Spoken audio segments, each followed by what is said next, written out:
The first step is to open your Google Classroom and click on the Classwork tab. Click on the widget icon that is highlighted. Click under General, look for Stream. By default, it is set to Students can post and comment. Click on the drop-down arrow highlighted in red.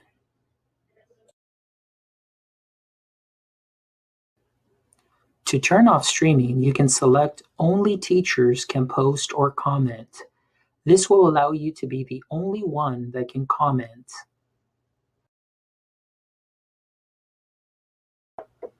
Make sure you click on Save.